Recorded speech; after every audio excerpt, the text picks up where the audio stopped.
देखिए आज हम लोग पढ़ेंगे वेग समय ग्राफ समीकरण को, ठीक है। तो देखिए ये वेग समय ग्राफ समीकरण क्या होता है, ध्यान से देखिएगा। कहने का मतलब हुआ कि वेग को हम लोग v कहते हैं और u कहते हैं। तो u और v क्या हुआ, एक होता है प्रारंभिक वेग और एक होता है अंतिम वेग, और समय होता है t। इसी में एक चीज और जुड़ जाता है जो उसको हम लोग कहते हैं त्वरण, उसको कहते हैं a। तो यहाँ पर जो हम लोगों को v दिख रहा है वो है अंतिम वेग।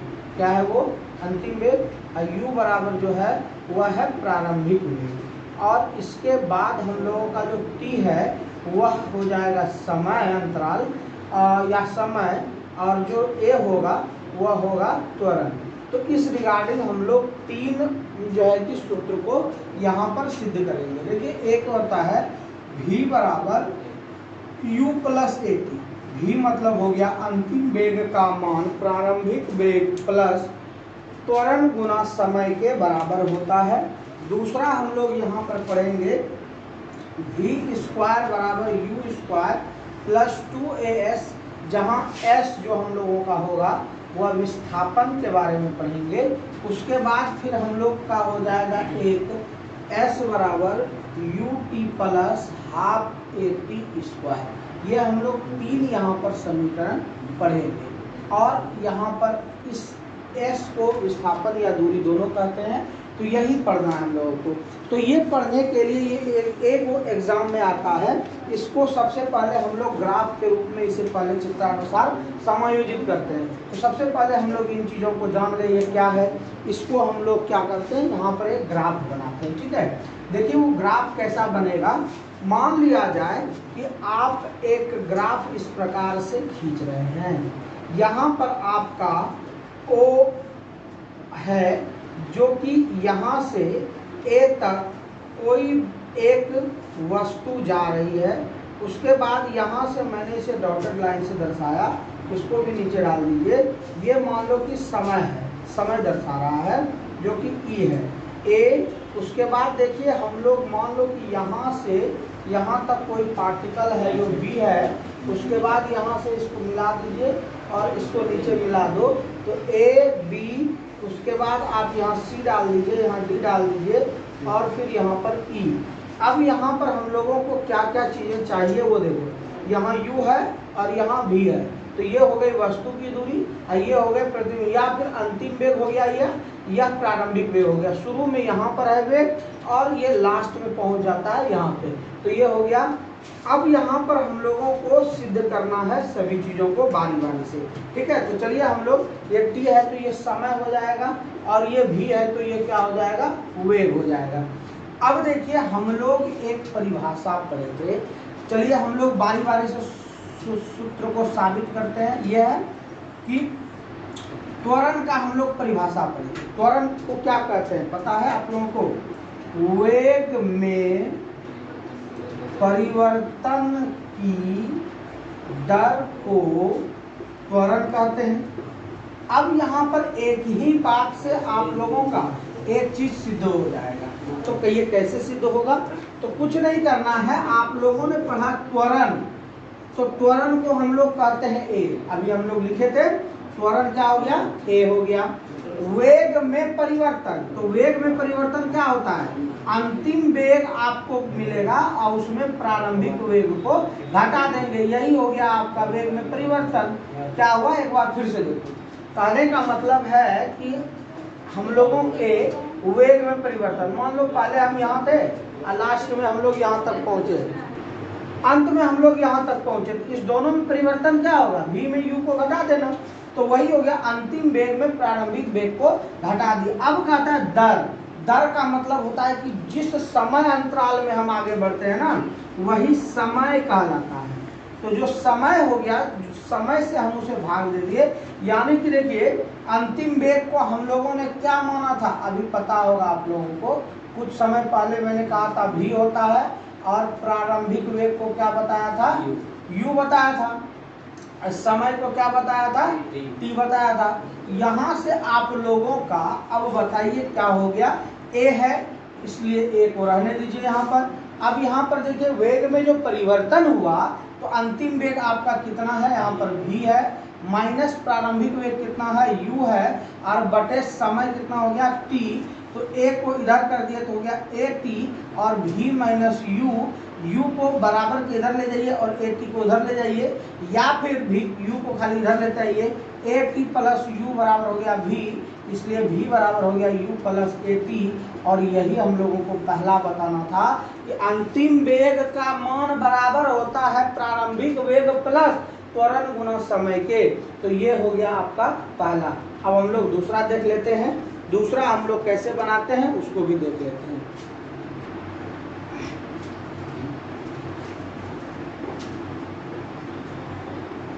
अब देखिए हम लोग दूसरा सिद्ध करेंगे, ठीक है। तो ये यही नहीं 11वीं एग्जाम तक में भी आता है, 11वीं में जो है कि ये चैप्टर में है। अब हम लोग सिद्ध करते हैं s बराबर ut plus half at square. आप ये चीज सब चीज जान रहे हैं, s या तो डिस्प्लेसमेंट होगा, विस्थापन होगा, या दूरी होगा, और बराबर ut मतलब प्रारंभिक वेग और गुना समय प्लस हाफ और त्वरण t का स्क्वायर, ये होता है। चलिए हम यहाँ पर देखिए क्या क्या करते हैं, थोड़ा सा ध्यान से देखिएगा। s यहाँ पर जो बात है वह हम लोग समलंब चतुर्भुज का क्षेत्रफल लेंगे।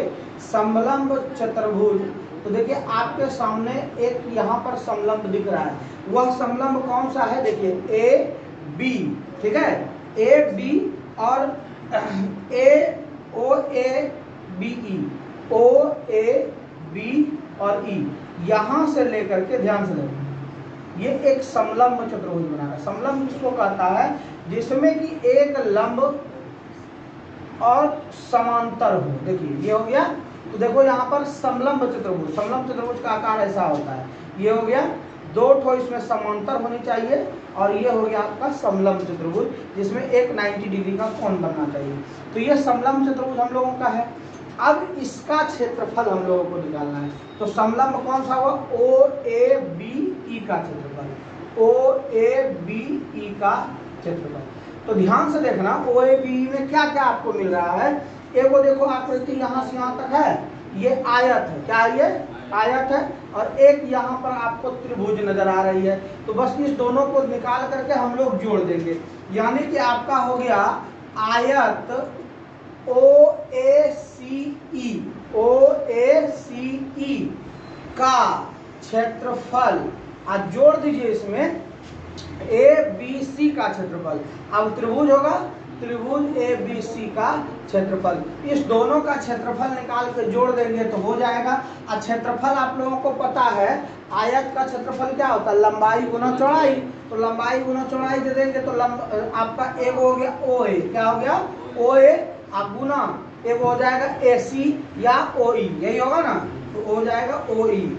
अब जोड़, त्रिभुज का क्षेत्रफल क्या होता है, हाफ गुना आधार गुना शीर्षलंब यानी बी गुना एच।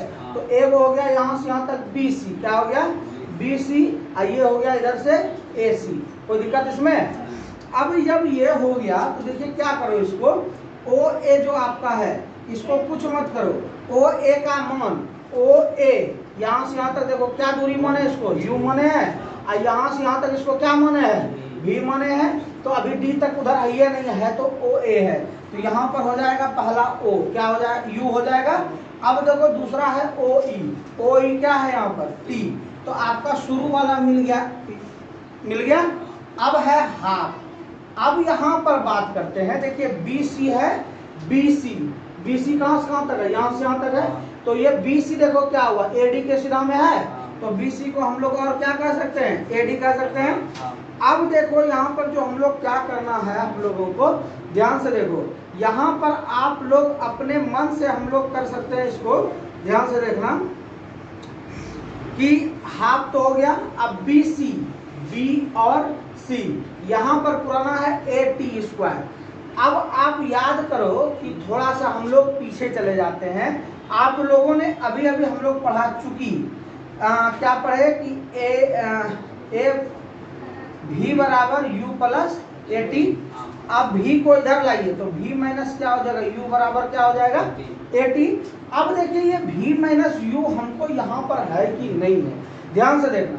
यहाँ देखो BC है, यहाँ पर BC के सामने क्या है आपका AD लिख सकते हैं इसको कि नहीं लिख सकते। AC को छोड़ दीजिए, खुला छोड़ दीजिए, क्योंकि AC का मान आएगा T, ठीक है, क्योंकि देखो इतना दूरी और इतना दूरी सेम दूरी। अब हम लोग बात कर लेते हैं कि यहाँ जो AD आया वह AD का मान कितना है। ध्यान से देखो AD है इतना है ना, और उसमें ये पूरे है OD में यदि हम OA घटा लेंगे तो AD बचेगा। ध्यान से देखो, फिर से देखो, आपको निकालना है AD, क्या चाहिए AD। तो AD निकालने के लिए हम लोगों को क्या चाहिए कि AD का जो मान होगा वह आपका OD माइनस OA होगा, OD minus OA।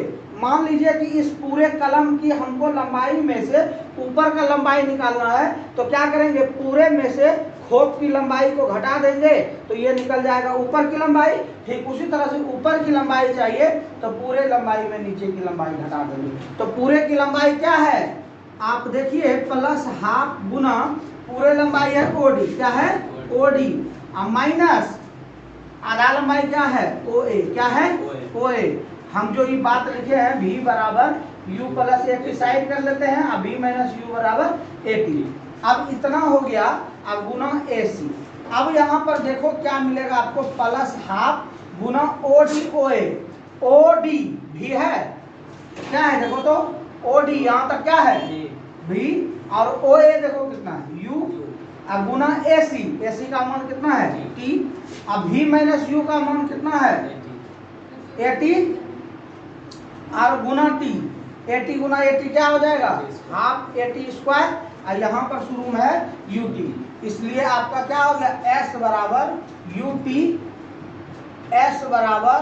UT plus आधा यहाँ बचा हुआ है हाफ 80 स्क्वायर। ये बहुत इंपॉर्टेंट है, ये हम लोगों का 2 सिद्ध हुआ। एक और करना है तीसरा। अब हम लोगों को सिद्ध करना है v स्क्वायर बराबर u स्क्वायर प्लस 2as। देखिए उसके लिए हम लोगों को कुछ भी करने की आवश्यकता नहीं पड़ेगी, इससे हम लोगों को इस ग्राफ से कोई मतलब नहीं होगा।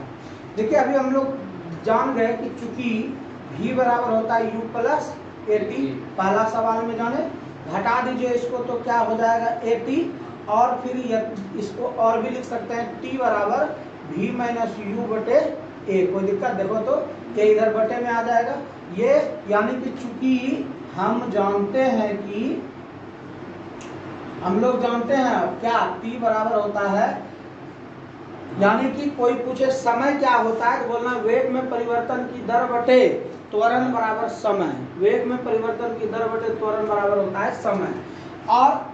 और भी जानते हैं क्या जानते हैं, ध्यान से देखो कि S बराबर UT प्लस हाफ 80 स्क्वायर, ये हम लोग जानते हैं, ये हम लोग सिद्ध भी कर चुके हैं। अब जब सिद्ध कर चुके हैं तो क्या करना है, इसमें t का मान रखने पर t का मान रख देंगे सब जगह और कुछ भी नहीं करेंगे। S बराबर u इंटू टी का मान देखो क्या है v minus u by a plus half गुना a का मान जो है वो a रहने देंगे, हमको बदलना है केवल t का मान, तो v माइनस u बटे a का होल स्क्वायर। अब ध्यान से हल करो इसको, इसके साथ गुना vu माइनस u का स्क्वायर बटे a, कोई दिक्कत किसी को, ऊपर वाला के साथ गुना हो गया प्लस हाफ। अब यहाँ पर देखो क्या होगा a गुना इसका स्क्वायर करो v का स्क्वायर प्लस u का स्क्वायर माइनस 2uv, समझ में आया, a माइनस b का होल स्क्वायर, और ये a का हो गया स्क्वायर, स्क्वायर के साथ एक कट गया, क्या बचेगा देखो यहाँ पर हो गया vu माइनस u स्क्वायर बटे a प्लस हाफ, ठीक है, यहाँ हो गया v square plus u square minus 2uv, अब बटे ये जो a है ना और 2 है ना, इसको यहाँ 2a कर दो, क्योंकि ये यहाँ पर इसके अंदर आ जाए, 1 से गुना करने का कोई अंतर नहीं, 2 से नीचे वाले गुना किए तो 2a हो गया। इस दोनों का लघुत्तम समवर्तक करके भिन्न का जोड़ घटा निकाल लेते हैं। देखिए अब इस चित्र को मिटा दिए, इसका कोई जरूरत नहीं था, अब यहाँ पर लघुत्तम लीजिए, लघुत्तम लीजिएगा तो 2a होगा। क्या होगा? 2a।